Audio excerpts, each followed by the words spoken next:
Hi, this is Denise from Foursquare Microfarm, and this is the woven hobo bag video.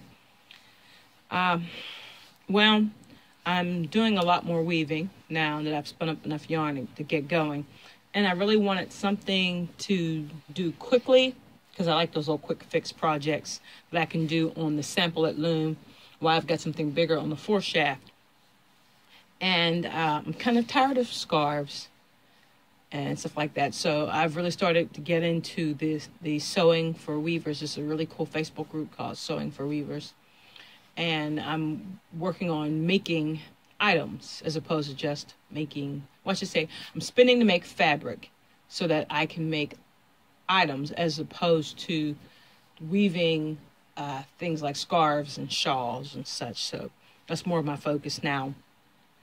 And I happened upon this cute little hobo bag on Pinterest, and it was made from strips, so I followed it along. But when I got to the site, there were just some random pictures. Well, I mean, they weren't random. They were step pictures, but it seemed like they were kind of missing steps because things were implied. And I was like, well, this would be a good opportunity for me to make kind of a talk you through it video on how to make the hobo bag. And so the process here is kind of backwards. I've already shot all the steps for the video, and this is the finished product of it. Well, it still needs the handles at the top, but you'll be able to go back and see what I did to get the bag look like this. And then I'll probably make a blog post for a second video because I've already started making the second bag. And so I hope you enjoy this, and I hope it makes sense. I hope I didn't talk too fast, or there was enough lighting in the video so that you can actually see what I'm doing. And if you have any questions, as always, feel free to put them in the comments, and I'll do my best to get back to you as soon as possible. Enjoy. I decided for the bag that I'm not going to spin anything this time. I already have some Gotland here. I have, it's supposed to be, I think it was supposed to be 18 microns. Gotland, I'm not really sure. But I found that I can't really wear it. But I have that problem with mohair too. So a lot of times it all depends. So there's about roughly 200 yards here. And that's exactly what I'm going to need for the bag. And I'm going to use the warping board and go ahead and warp it.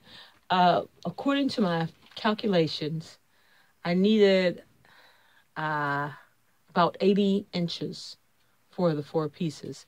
And whatever width I get will be the width that I get, and that's fine too. So I'm going to add in for my shrinkage, because Gotland is going to fool pretty well. So I think on the board I'm going to warp maybe 90 inches. And that should take care of all that, and then seam allowances and such like that. And then I'll go ahead and I'm going to use the Ashford Samplet. Now, on the Samplet is a band that I'm supposed to weave, and it's one of the more challenging patterns from the Inkle Band book. Well, at least for me, it's challenging because I haven't been doing pickup for very long. And it's the Nordic Star. And I'm doing it from memory, and I really should just go and get the book.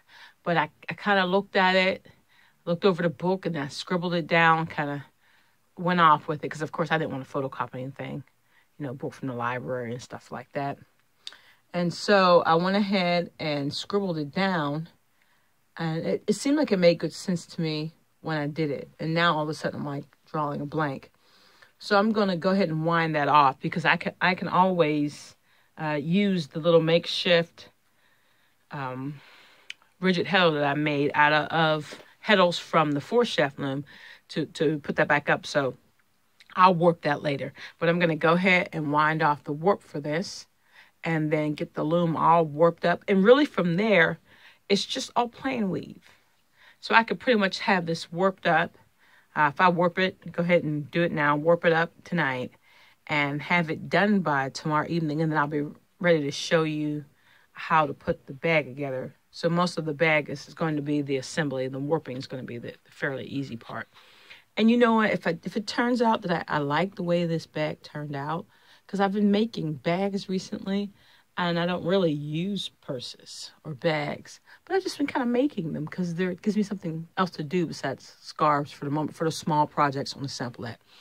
But if I really like this, then what I'll do is I'll spin up either some Cheviot or some Jacob, and I'll go ahead and put this on a 4-shaft and do a twill with it, and that'll give me something to do with the project.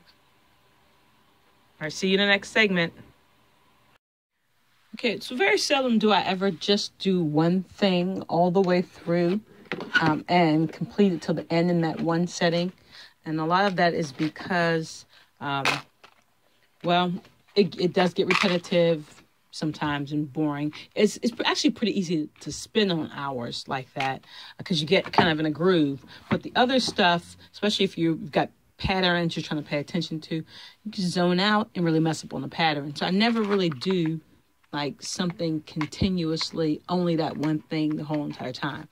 On the floor loom, it actually is a little easier to do that too. But the other reason is because I've had several bouts of tendinitis.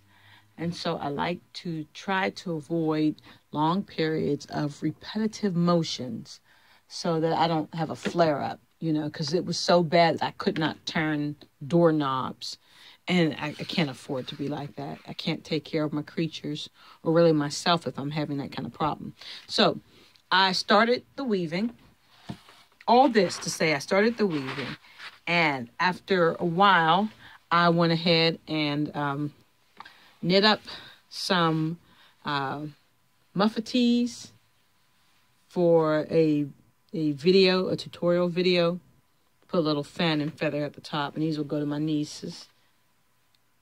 And also, I spun a little yarn, and I started some new mitts with Jacob, and I cleaned my craft room, so, and colored a glamper camper in that space since I actually started the video.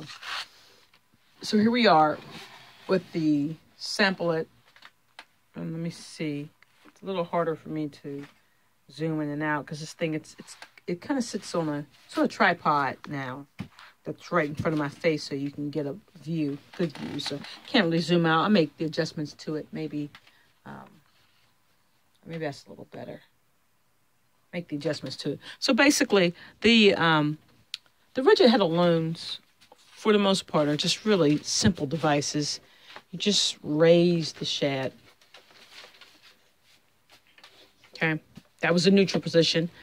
Okay, now you raise the shad, pass it under, and I am like, I know I don't have to be like this, and I've finally broken away from it with the floor loom, but I'm like really insane about my selvages. And so not only do I make the little arch, but I'm holding this corner right here. Then I'm beating it down shad, and then I'm making another little micro adjustment that is just totally unnecessary. Actually, I'm going in the wrong direction here. And I can't really help myself. And I know I don't have to, so it's a habit I have to break, fussing around, but it certainly makes for some extremely neat salvages.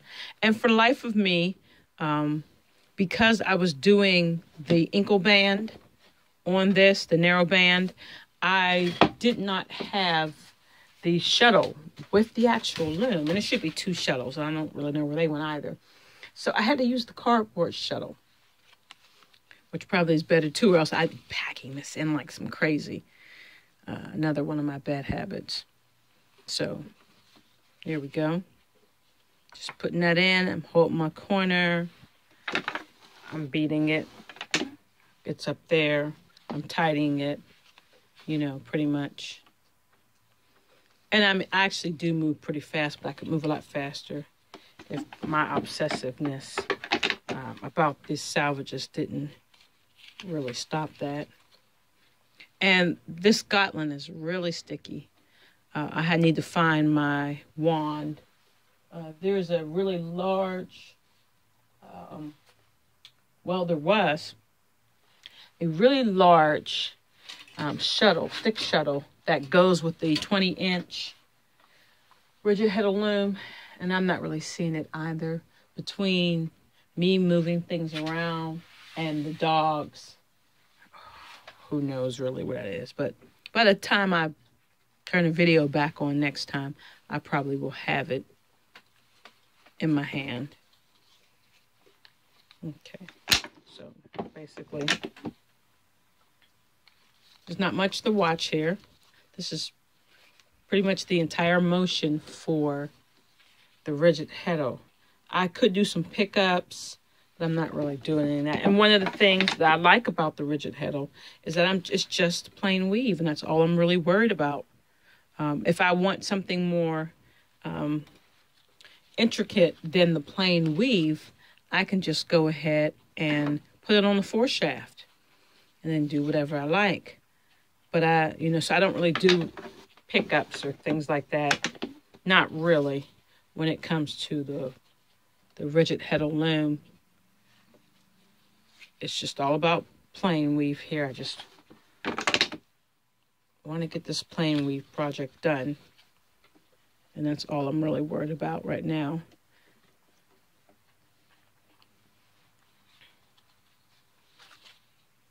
Nice sticky Gotland. If I had my wand, I'd wave my wand in the shed. And it's not that the shed is small or anything. It's just that the Gotland is so sticky, like mohair wood, or we'll get to see how the Angora rabbit behaves when I put on a foreshaft. But it's a really grabby wool. And so on the down shaft, I have to clear it. I could clear it like that. So that's a thing. I have to make sure I clear that.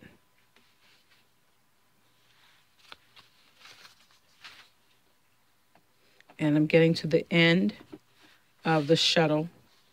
So this is an excellent opportunity for me, as soon as I finish, to stop, find the wooden shuttle, find the other shuttle so I can clear the shed more efficiently. I could have sized the Gotland, and that probably would have been a great idea, because I had some rice for lunch, and that would have been good to use that rice water as a starch. But I haven't really worried about that too much either. When I start with the mohair, I have some mohair that's going to hit this loom soon. One of the looms. Not sure which one I'm going to do with it. I have a couple 100 yards of it, so I probably could get a really nice project on the foreshaft. But when it comes to that, I will probably size the warp. And I still haven't decided about the Angora. I have some time, because right now there is already something on that loom, something I'm not really interested in anymore. And so I think I'm going to try to push myself maybe tomorrow to go ahead and get it off the loom one way or another. I'll weave for a couple hours and see how much I really dislike it. And I think I'll probably like it just fine once it's off the loom. Just not really interested in it now. Seemed like a good idea when I warped it. Sometimes you kind of muddle through something just because you want to go ahead and get it done. And sometimes you say, ugh, and you just cut that bad boy off the loom. And I've done that sometimes. And I'm not wasting yarn, because it'll wind up, if I take it off the warp the correct way, I could actually take it off the foreshaft loom and put it onto this one, and it would be just fine. It would be out of my way. I could put it on the 20-inch rigid heddle loom, and it would be okay. I could knit with it. Oh, and that would be just fine too. So, or I could make an ankle band from it. So I'm not going to waste it. Just cut it off the back beam and wind it up for, and I actually could just untie it and get it for another day. So there we go. So basically that's where I'm at with this. So look how quick and easy that is. I love my rigid heddle loom. I love the floral loom too. Love the thing. And then I'm just going to go ahead and advance the warp and keep going from there. So here it is off the loom. If you ask me, this is a gorgeous gray.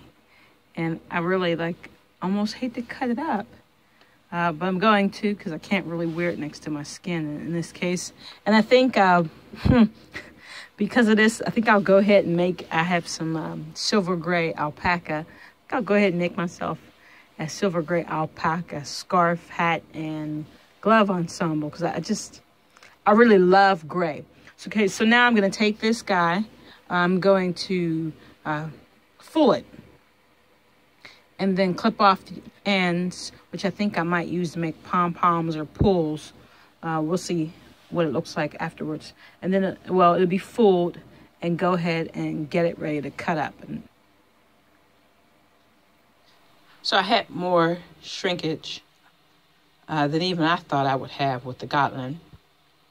And so the bag is considerably smaller, maybe about 4 inches smaller than what the pattern calls for. But I have the pieces together, and I'm going to go ahead and whip stitch them. And then after I do that, I'll have a good look at how the bag looks. And I will lay out the liner. And I just have to decide whether I'm going to stitch the liner to the woven fabric and do them together, or whether or not I'm going to do the liners separate and kind of have a tuck-in thing. Okay, I want to just say that this bag took me out of my happy place. Let me just tell you that. When you look at the pictures for the tutorial, which I kind of wish I had looked at them way ahead of time, I thought it was going to be a real tutorial. So I was like, oh, this is going to be great. But when you look at the pictures for the tutorial, you're like, how did they get that way? So I'm staring at this thing, trying to figure out how they got it this way, And that must have been 5 days ago, trying to figure out how they got it this way. And so finally, I scrolled down. Well, I scrolled back for a couple different times. Scrolled down at the picture of the lining. Just really staring at this lining hardcore. So I lined it up just the same way that the lining had it. And it had this edge was sticking out longer. Then it was this edge next, a little lower. And then this one right here, a little lower. So I'm like, okay. And so what I did was I stitched them up the way it had in that picture. Just like that, 1, 2, 3.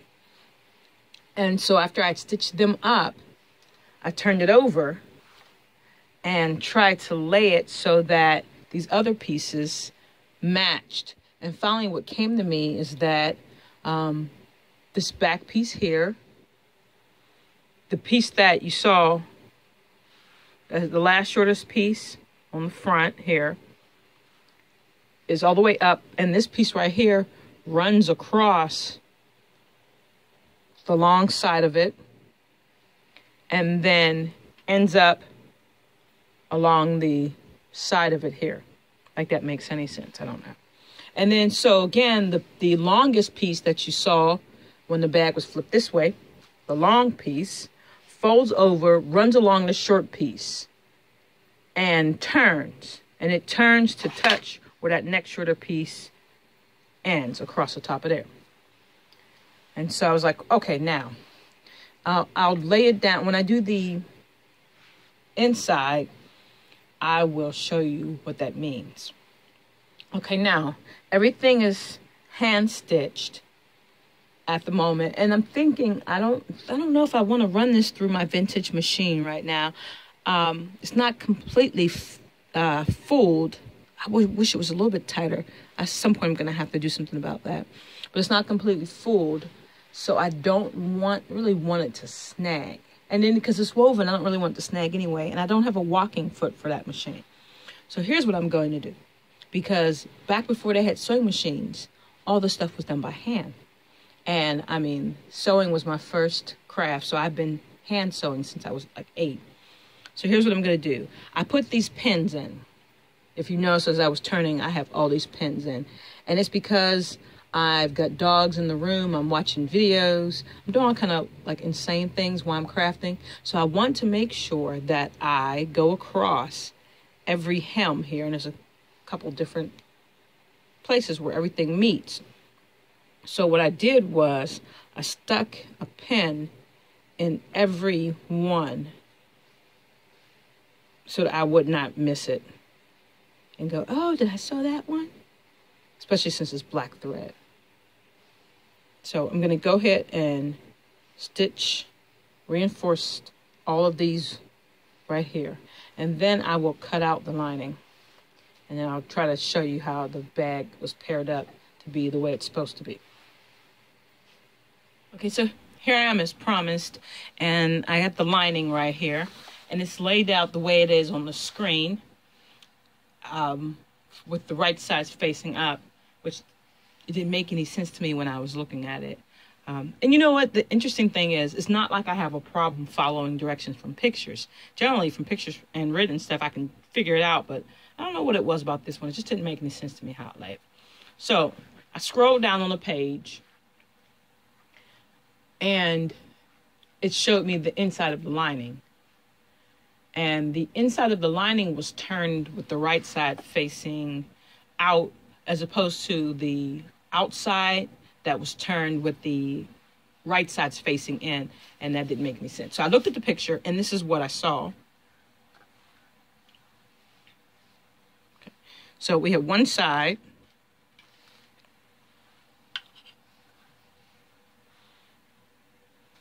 It was longer. And I was like, oh, okay. And the corners stuck out like this. Then it had the other piece lined up next to it, slightly shorter. It's a long piece here. I really ought to change this camera angle, but I got all these sleepy dogs now. I don't want them disturbed.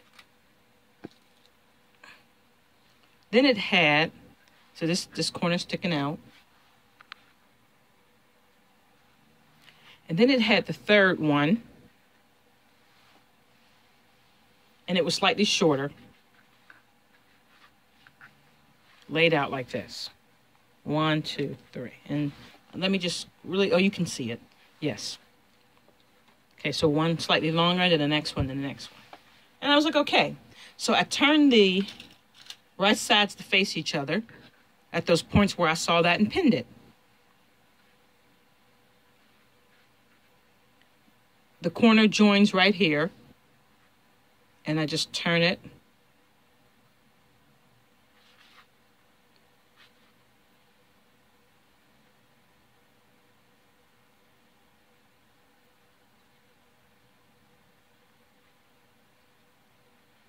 And pin it.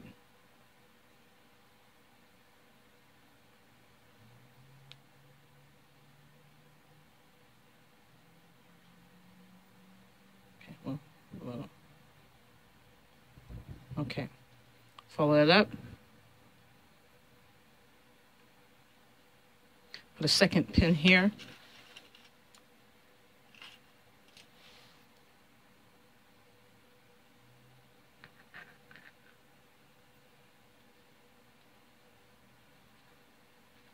This is just a little clumsy looking, but that's because the camera is actually in front of my face. And so I'm reaching around the camera, pointing down at me here. I'm working on this video thing. Okay, so we've got that side pinned together. Now I'm going to do this one. And once again, you've got another corner down here. And it's like an L-shaped corner, so just turn it. And I keep trying to match up the corners, but that's not how this is going to work. This is going to be a rounded corner. So they're just not going to match up in that pretty L shape. Just turn the thing. You'll worry about that when you stitch.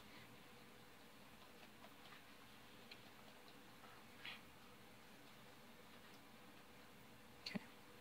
I put one pin here down at the corner to make sure that when I turn that, this doesn't slide downward, and then you get kind of like an ugly thing going on there. And then generally I take it all the way, depending on how long it is. Sometimes I put one in the middle. but I'm just going to put one at the end just to make sure that when I'm stitching I don't gather it all down here, have a mess.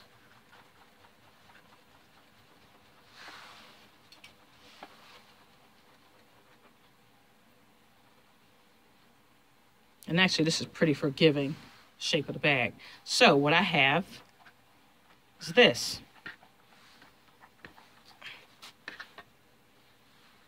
That should look a little cleaner. Okay, so once I had it like that, that's what it looked like. When I turned the bag, well, I ran stitches up the sides of those. It was easier for me to see once I ran the stitches up. Then it occurred to me that once I turned it over, I just flipped it over. This edge right here and this longer piece makes another one of those turns. And that the corner of this piece touches the corner of this one. It was much easier for me to see that once I had already joined it the way the picture on the lining is. So I'm going to try to turn my corner neatly here.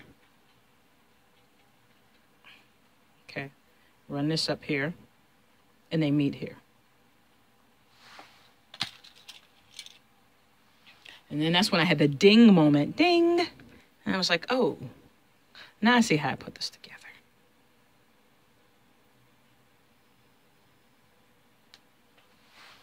So if you missed that, the second longest piece, when you flip it over and you've got the shortest and the next one and the next one, that second longest piece gets turned to the left and it folds, its length edge gets folded across the top of the short piece.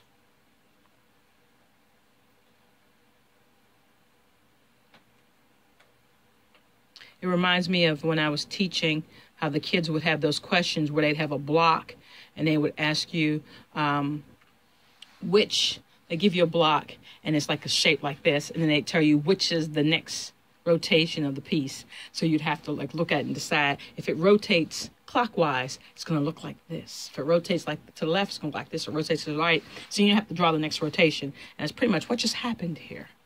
Okay, so now let me look at this. To kind of look at this again. Okay, that gives me that shape for that side. Then it was, oh, let's see how that went. This is the next longest piece. And this is the piece we haven't done anything with. So when you flip it back over and you've got the two shorter pieces, and then you've got a piece down at the bottom that was not part of the three. There's that fourth piece. Take that fourth piece, fold it up,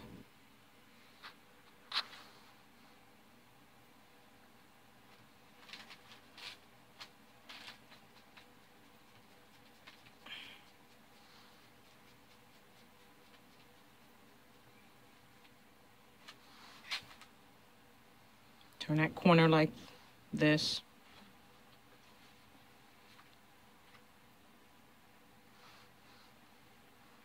Gonna pin that, and you'll find out in a moment. I did that right.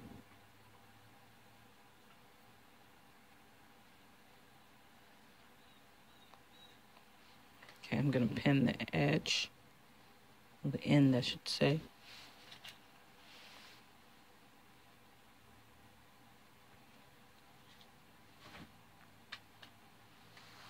Okay, now, the moment of truth. If I remember correctly, the length of the unpinned side just completely meets the length of the longer side. No, that's not quite right. Maybe that's right, I just don't have it together yet.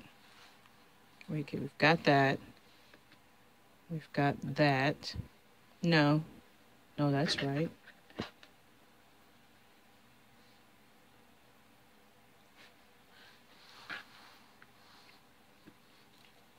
Okay, these 2 points have to meet.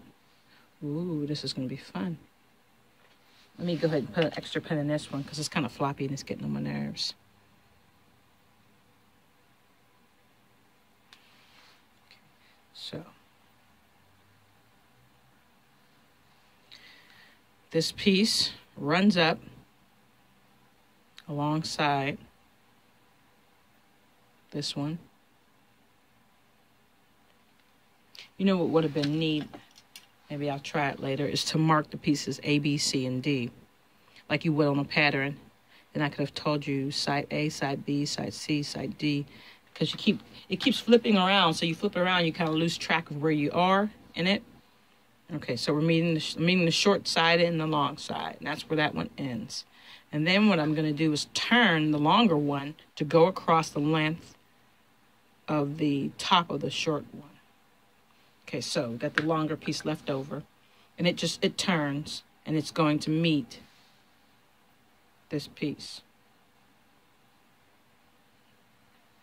Yep, that's how that works. So I'm going to pin these 2 at the end together.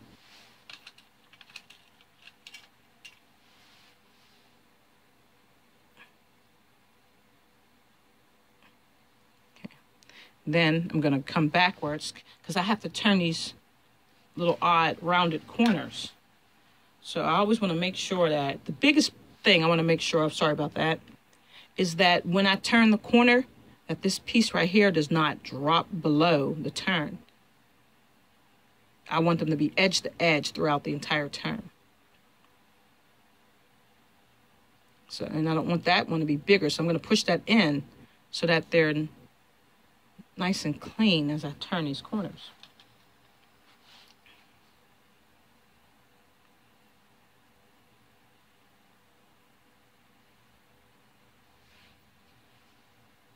I'm going to get the corner in that one. See how I did that? I'm going to watch that. Don't want that to happen.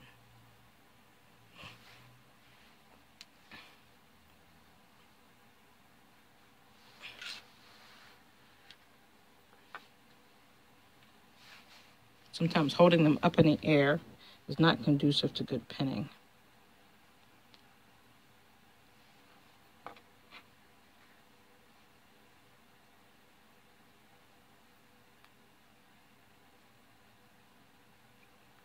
Okay, so now what's going to happen next is I'm going to go ahead and hand stitch this one.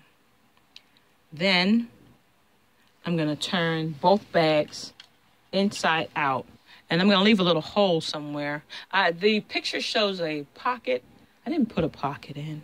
I may put a pocket, I may not, I haven't decided. But I'm going to leave a little hole somewhere down at the bottom here so that I can pull the bag through and turn them inside out. So let me go ahead and stitch this up, and then I'll turn the linings inside out so you can see that. And we're almost there. Okay, so I am actually, like I said, I'm hand stitching this. And I do a lot of hand stitching. I've done a lot of hand stitching. When I was a teenager, I did a lot of stitching, or even a kid and a teenager. We had a sewing machine, but if I just needed something done real quickly, I just hand stitched it. I make really nice, really small, really straight stitches. That kind of stuff takes practice. And of course, I do a lot of historical stuff. And so all that, well, depending on what time I'm doing it, what time I'm doing it, and what century, depends on whether or not they had the sewing machine. And if I do it later than the 1800s, late 1800s, early 1900s, then I'm clear for a sewing machine that you would be used to. And I actually have I want to say it's 1905. It might be a little older. It might be like 19. It might be in the teens. I'm not sure. But I have a treadle, Singer treadle sewing machine downstairs. So, I mean, I really could use the treadle machine for some of the historical things I make. And I have a vintage, 70-something, might have been a little earlier than that, lavender, Kimore lavender lady. And so I love to sew on the vintage one. I have not actually used the treadle machine yet. But because my room is so small, the room that it sits in right now is small. And it's a full-size machine with a cabinet. You can see me turning the corners here. So I have to pull it out of its space where it's at. And then I have to clear space for the cabinet to be opened because it lays with a shelf. And then plug it in across the room. And right now, the room has got the spinning wheel. And it's got full of dogs because it's cold here. And we're all in the room keeping warm. So I really don't want to open up that thing.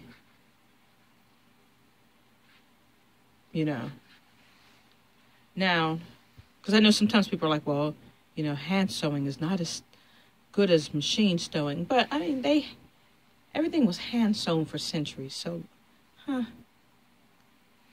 your stitching has to be good. My stitching is small, it's straight.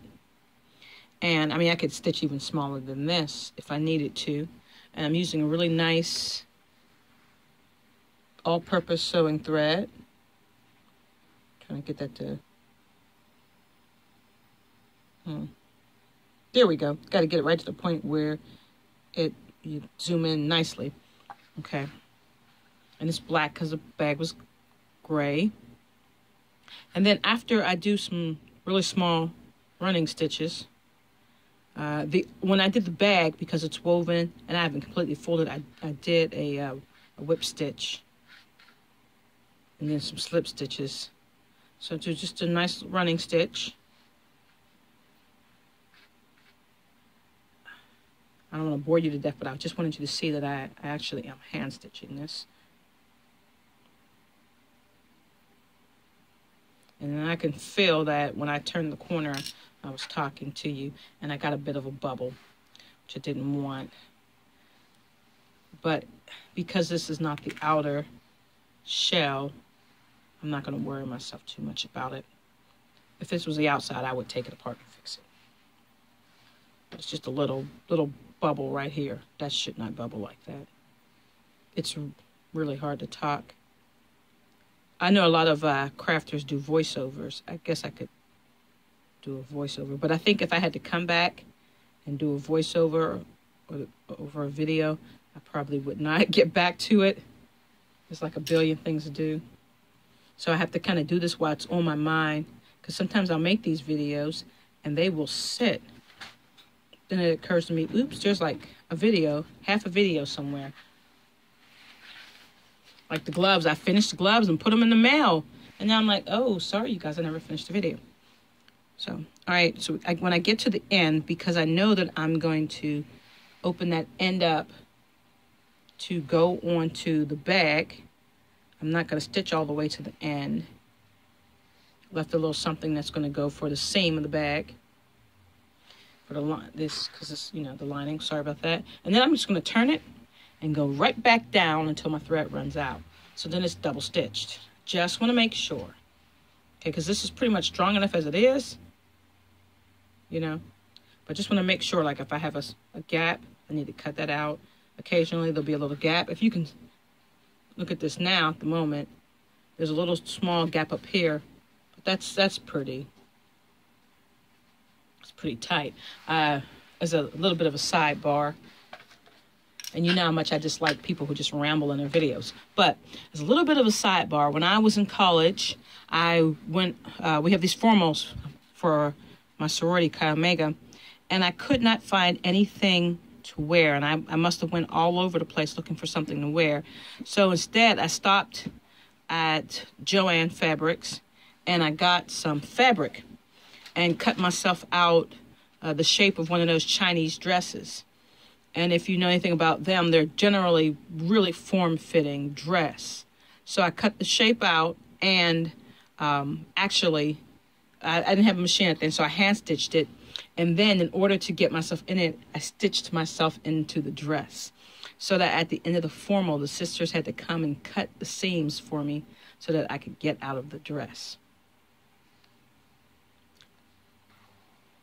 Okay, so I'm going to go ahead and finish this, and this is how I'm going to do the rest of the lining.